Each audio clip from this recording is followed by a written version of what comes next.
Salut à tous, on se retrouve aujourd'hui sur la chaîne Mamad pour une vidéo assez spéciale, une des plus grandes vidéos de ma chaîne. Donc aujourd'hui je vais vous présenter mon top 30 du Ballon d'Or, même si celui-ci se passera en octobre. Alors je vais pas vous faire perdre plus de temps, on va tout de suite commencer avec le numéro 30. C'est parti.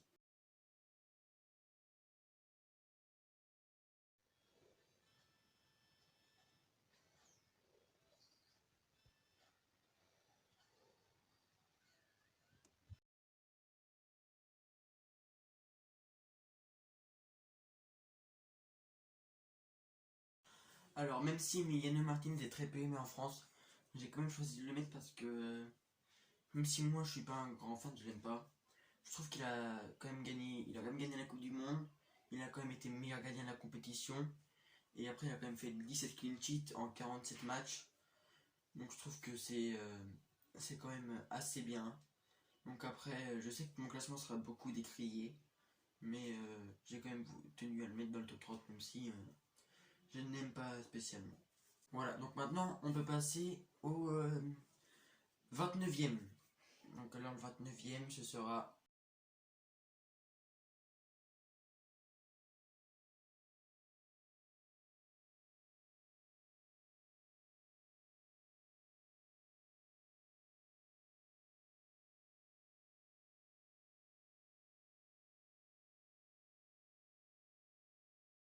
Alors du coup, j'ai décidé de mettre André Onana devant Emiliano Martinez. Parce que je trouve que déjà Onana, il a quand même fait une finale de LDC. Il joue dans un meilleur club que Martinez. Et je trouve qu'il est plus complet et qu'il est plus décisif parce qu'on peut le voir déjà au résultat. Il a fait 41 matchs et 19 clean sheets. Donc c'est déjà un meilleur ratio que Martinez. Donc c'est pour ça que j'ai décidé et ce sera les deux seuls gardiens de ce classement. Donc maintenant, sans plus tarder, on va découvrir le numéro 28 de mon classement. C'est parti.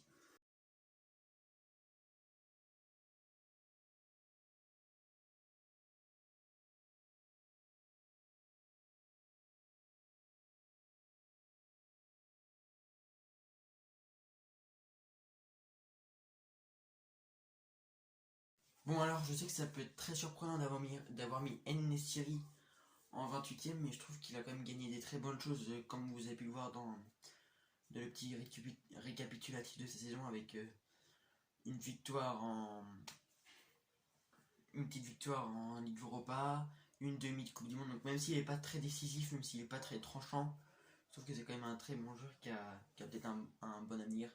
C'est donc pour ça que j'ai décidé de mettre lui 28ème. Maintenant, on va maintenant passer au 27ème de classement.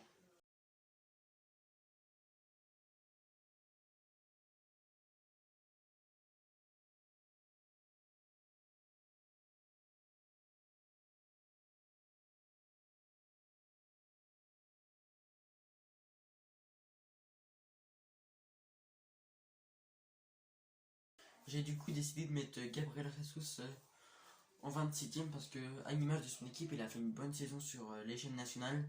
Après, sur l'échelle internationale, un petit peu moins en Ligue Europa. Éliminé en 8ème de finale par le Sporting, je crois.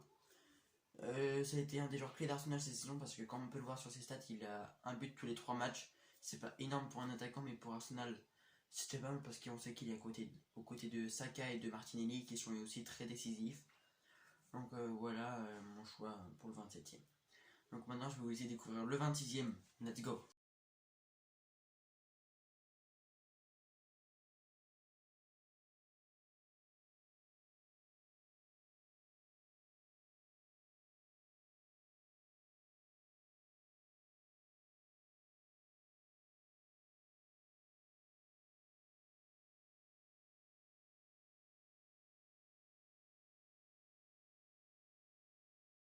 Donc du coup, j'ai décidé de mettre Achraf Hakimi, lui 26ème, parce que comme En-Nesyri, il a fait une bonne Coupe du Monde, il a été très, très impliqué dans sa Coupe du Monde avec le Maroc, notamment avec sa Panenka contre l'Espagne ou le Portugal, il me semble, contre l'Espagne, je crois. Après, il a aussi remporté la Ligue 1, il a délivré quand même 5 buts il a quand même marqué 5 buts, c'est quand même pas mal pour un latéral sur une saison. Donc je pense que lui aussi il a un très grand avenir, peut-être pourquoi pas au PSG. Donc maintenant on va découvrir le numéro 25.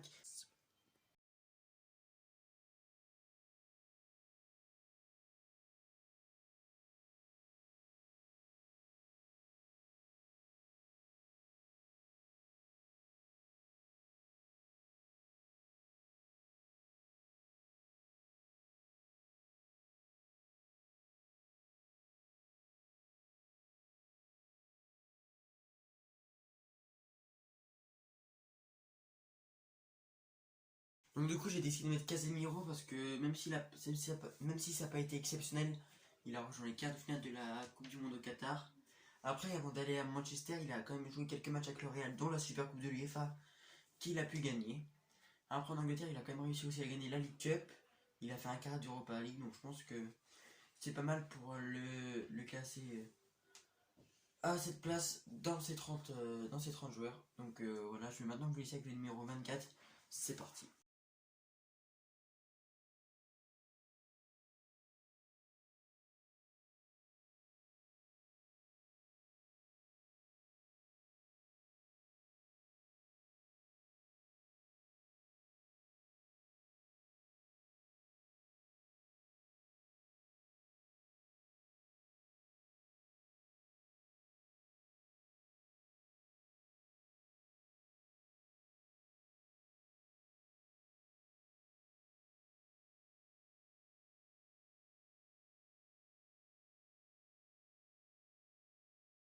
Donc du coup, en 24ème, j'ai choisi de mettre Robert Lewandowski parce que je trouve que il a quand même été champion de Liga avec le Barça.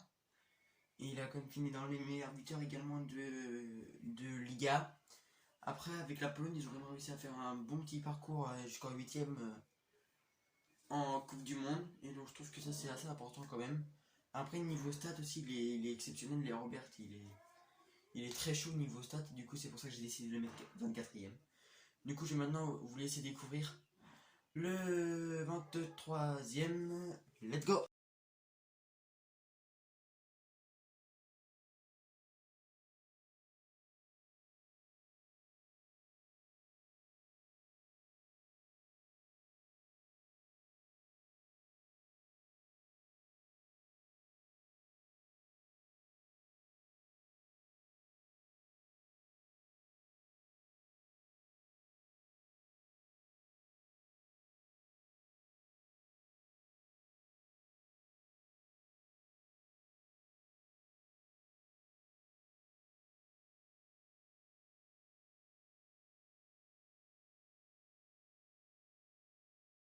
Donc il y en a peut-être qui vont être un petit peu surpris que j'ai décidé de le mettre dans le top 30 Hernandez.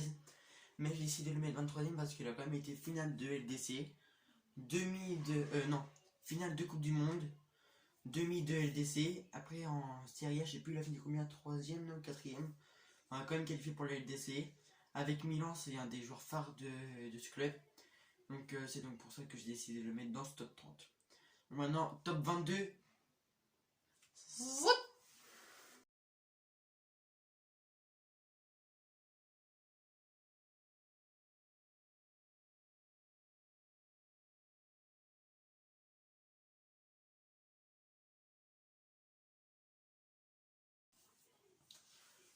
Bon, lui également, je sais qu'il va beaucoup vous surprendre, mais déjà, première raison, je pèse mes mots. Top 1 latéral gauche, Nuno Mendes, je vais rien savoir c'était top 1 latéral gauche.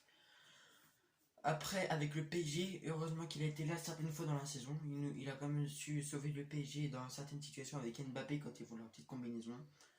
Bref, sinon avec sa vitesse et tout, il a été très bon. Après, Coupe du Monde, il a fait quart ou demi, je sais plus exactement. Après, il a quand même gagné la Ligue 1, quoi. La Ligue 1. Sinon, il est très important dans le PSG. Donc maintenant, 21ème.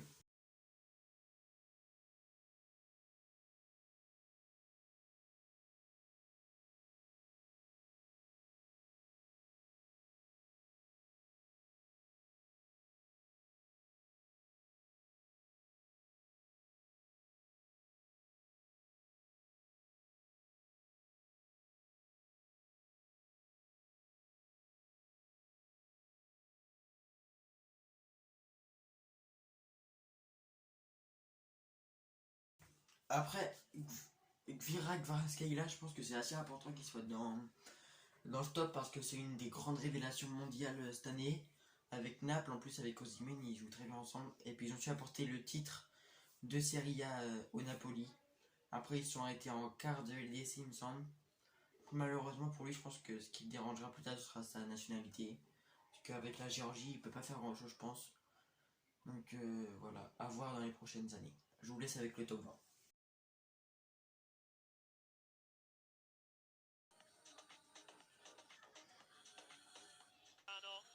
Osimhen getting the wrong side of Smalling. Osimhen! That is what. But it's been given away. Victor Osimhen for his first Serie A hat-trick.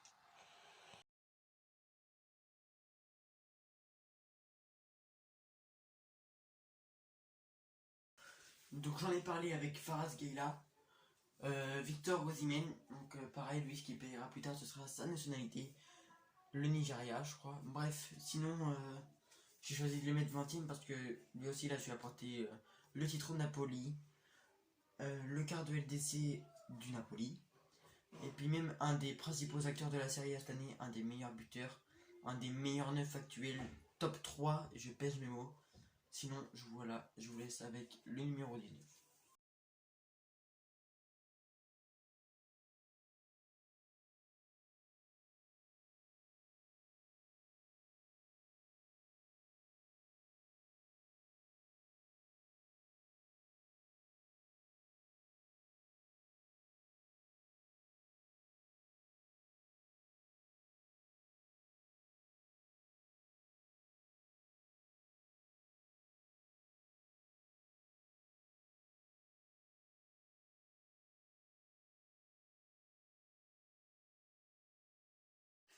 Donc j'ai décidé de mettre Rafael Leao en 21ème parce que je trouve qu'il est très complet ce joueur. Et puis il est très décisif avec le Milan AC ainsi que le Portugal. Il a su amener le Portugal en quart de quart ou huitième, je sais plus de Colion. Enfin ça vous le verrez dans le magnéto de Leao. Donc j'ai décidé lui aussi de le mettre dans ce top 20. Donc vous allez maintenant découvrir le numéro 17. Let's go.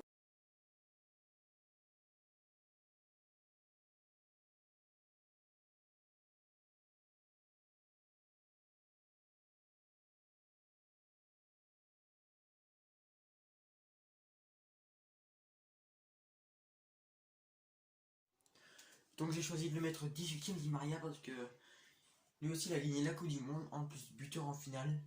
Avec l'Argentine, heureusement qu'il est là, j'ai envie de dire des fois, parce que même s'il y a Messi, il y a toujours Di Maria qui est là pour les bons coups, les bonnes passes, les bonnes actions, etc. Et puis même si la Juve n'a pas été très exceptionnelle cette année, je trouve qu'il a quand même su être là au bon moment avec la Juventus. Et donc j'ai donc décidé de le mettre dans ce classement, tout simplement. Et on part pour le numéro 17.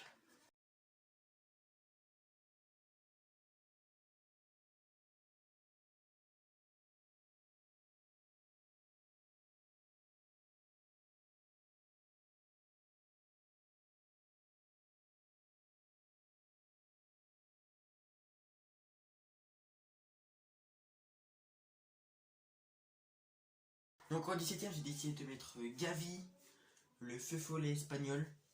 Parce que déjà, lui, il a gagné le titre en Liga. Après, il a gagné la Ligue des Nations quoi, avec l'Espagne. C'est pas fou, c'est toujours ça de gagner. Il a aussi gagné. Il a aussi été en 8ème de Coupe du Monde. Ou quart, je sais plus, putain. Bah, pareil, ça vous le verrez aussi dans le magnéto. Et puis, c'est pareil, je trouve que c'est un joueur qui apporte beaucoup au Barça, tout comme Pedri. Donc, c'est pour ça que j'ai décidé de le mettre à cette place-là. Maintenant, le 16ème.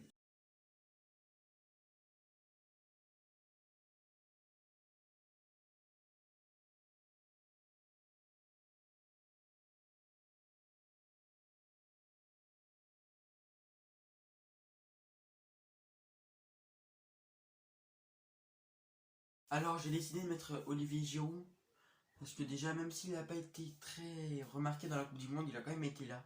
Je pense que dans le vestiaire il est quand même important. Et puis je trouve qu'il avait quand même sa place dans ce top 30 du Ballon d'Or avec du coup la Coupe du Monde et après même ses performances en club. Bon, je pense qu'on l'attendait pas tous à ce niveau-là et il mérite largement cette 16ème place à mon goût en sachant qu'il est devenu meilleur buteur de l'histoire de l'équipe de France également. Du coup sur ce je vais maintenant vous laisser avec le numéro 15. C'est parti.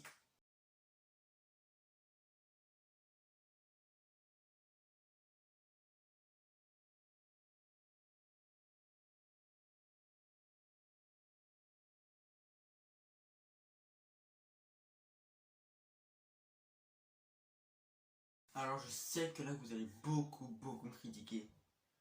mais je voulais absolument le mettre dans le top 20. Parce que c'est vrai, il a pas joué beaucoup, il a été blessé, ok. Mais regardez son ratio de stats. Regardez ses stats, les gars.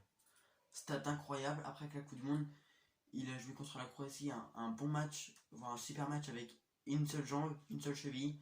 Avec le PSG, il a été monstrueux en début de saison. Donc je pense que sur les performances individuelles, déjà, il est dans le top, déjà.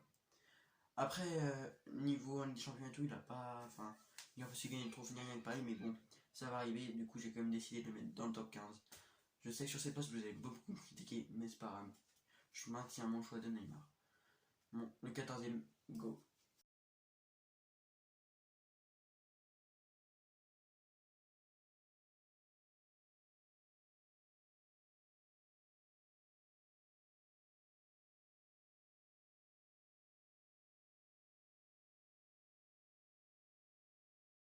Et oui, c'est vrai que j'en ai parlé tout à l'heure. Du coup, Pedri qui vient accompagner Gavi dans ce top 20 du Ballon d'Or. Donc, à peu près comme Gavi, il a tous les mêmes trophées. Mais je trouve juste qu'il apporte quand même plus au Barça, qu'il est plus complet que Gavi. Et qu'il aura peut-être un meilleur avenir que Gavi. C'est pour ça que j'ai décidé de le mettre un petit peu plus haut que Gavi. Allez, numéro 13.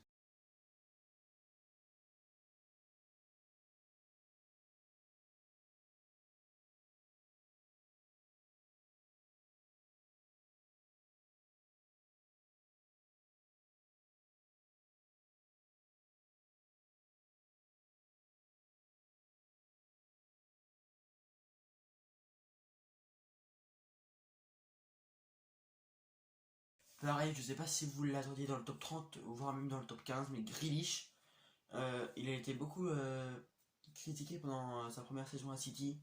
Je trouve que cette année, il a prouvé le prix de son transfert et la cote que tout le monde lui donnait à Aston Villa. Du coup, je pense qu'il a légèrement vraiment sa place dans le top 15, voire même si dans le top 30, il a sa place aussi. Du coup, j'ai rien de plus à dire, je suis. Voilà. Allez, numéro 2.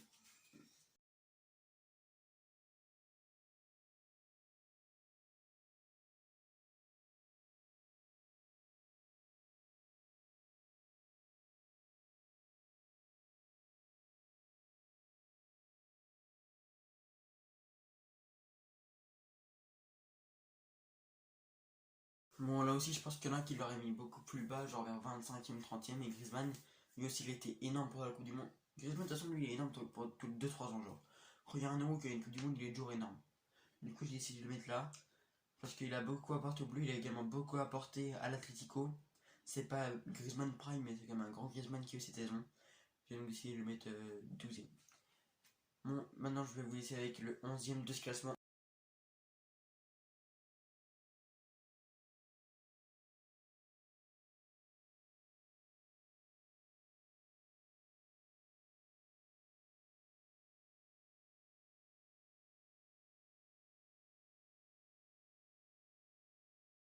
Du coup, 11e maintenant sur un lauréat, Modric.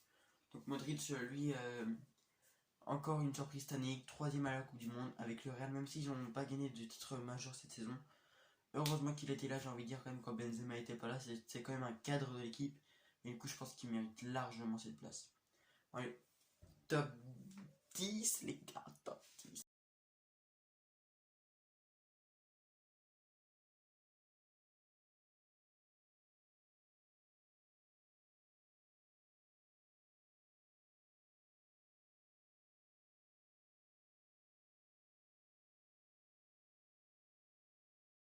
Bon, alors Lautaro Martinez, je pense qu'il a lui aussi également sa place ici.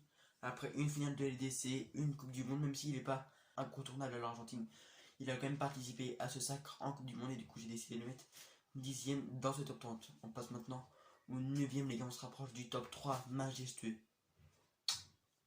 Pépéné.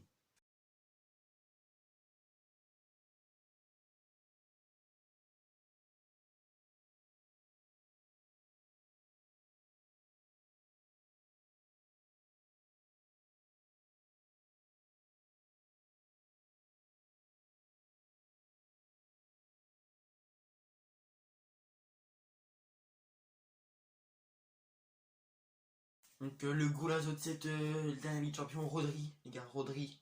Je trouve qu'il était beaucoup sous-coté ces dernières saisons. Cette saison, il a su prouver son talent et son niveau. Et comme son équipe il a fait une superbe saison, autant sur l'échelle nationale que sur l'échelle internationale, il mérite largement sa place dans ce top 9. Donc allez les gars, je vous laisse maintenant avec le top 8.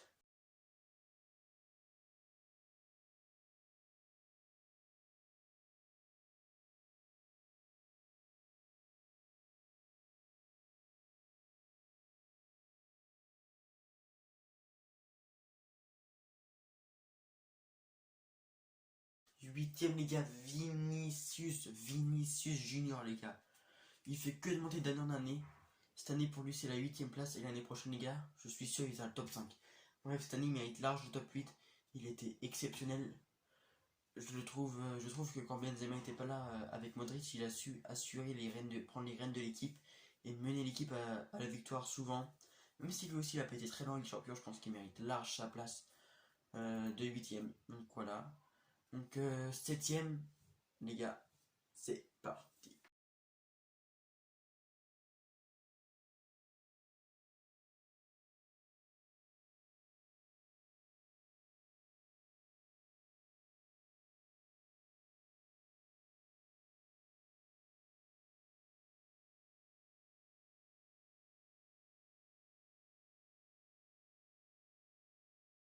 Les gars, Bernardo Silva. Ce qui va rester à City, ça on sait pas, mais je pense que lui en tout cas il mérite large sa place dans ce top 7. Je trouve que cette année, pour moi, je dis bien pour moi, il était plus important que Haaland. Pour City, Haaland, c'est sûr, il était meilleur, mais pour City, c'est plus important d'avoir un Bernardo Silva qu'un Haaland. Autant sur les performances individuelles que sur le plan collectif. Parce que même s'il n'est pas très décisif, il fait devenir décisif les autres en faisant beaucoup de passes et en apportant sa touche technique. Il est exceptionnel ce joueur. Il mérite le top 7 et plus tard, il finira dans le top 5 au moins une année de sa vie. Au moins une année de sa vie, il finira dans le top 5. Allez, bref, quatrième. Sixième.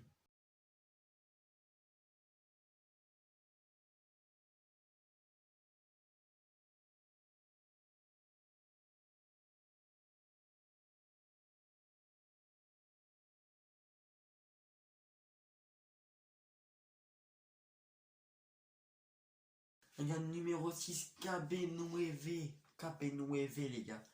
Benzema, il n'a pas été. C'est pas sa meilleure saison, il n'a pas été exceptionnel. À l'image du Real, il a fait une saison très mitigée entre les victoires par période et les mauvaises périodes. Je pense que Benzema, c'est la fin d'une ère. Il est déjà parti en Arabie Saoudite. Je pense que c'est la fin pour lui. C'était peut-être un de ses derniers top 30 du Ballon d'Or. Mais sinon, je pense que vous le verrez pendant Magneto. Il mérite quand même le top 6. Le top 6, il est 6ème. On passe au 5ème, les gars.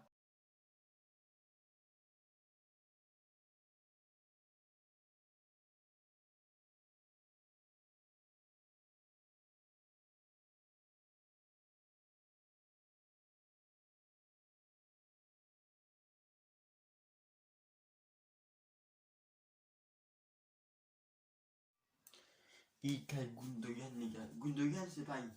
Avec Silva et Haaland, je pense qu'il était super important, tout comme De Bruyne. Mais je pense que lui aussi il était super important. Même s'il a quitté le Barça, il était comme capitaine de City. Et je pense que, même s'il n'a pas été très décisif, je pense qu'il mérite quand même sa place dans le top 4. C'est le Big 5. Maintenant, ça va être le Big 4 parce qu'on passe au numéro 4.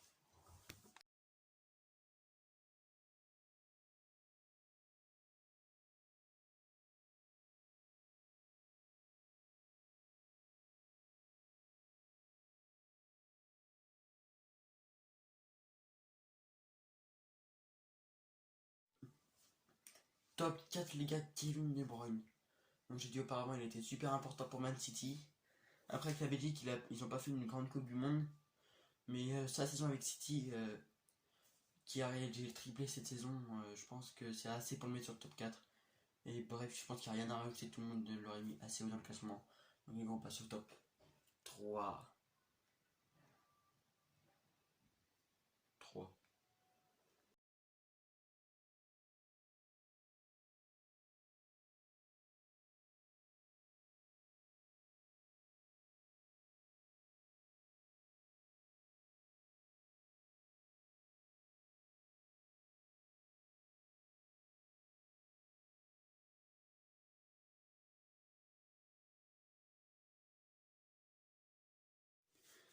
Les gars, Kylian Mbappé, la tortue ninja, qui vient s'insérer dans le top 3 avec sa magnifique Coupe du Monde.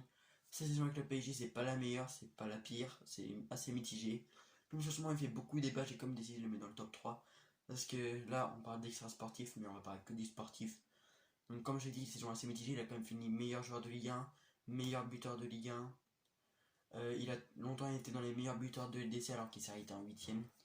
Et je pense qu'il mérite large sa place dans le top 3. On passe maintenant au top 2. In the world. Mbappé, Neymar. Oui. Messi. Quel régal. Messi, ce pas d'élan.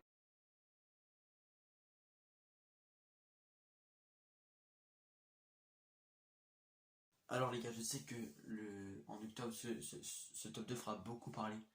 Haaland ou Messi. Moi j'ai choisi de mettre Messi number 2 parce que je trouve qu'il n'a pas été à son plein niveau toute la saison. Il a juste fait un avant Coupe du Monde, une Coupe du Monde après, c'était finito.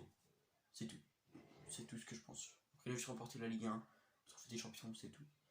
Messi, première partie de saison, reste finito. Top 1 les gars, je pense que vous en doutez.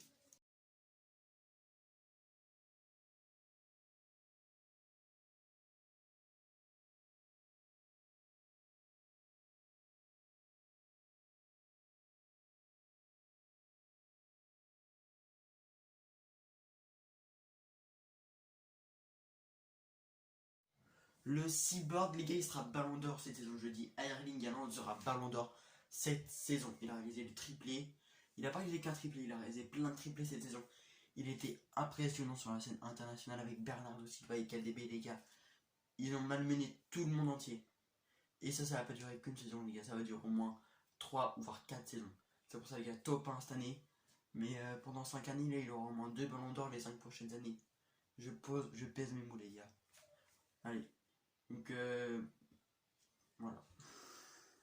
Donc voilà les gars, c'est la fin de cette petite cérémonie sur ma chaîne YouTube. Donc en tout cas les gars, je vous dis salut, abonnez-vous, likez, partagez, commentez, activez la cloche, tout.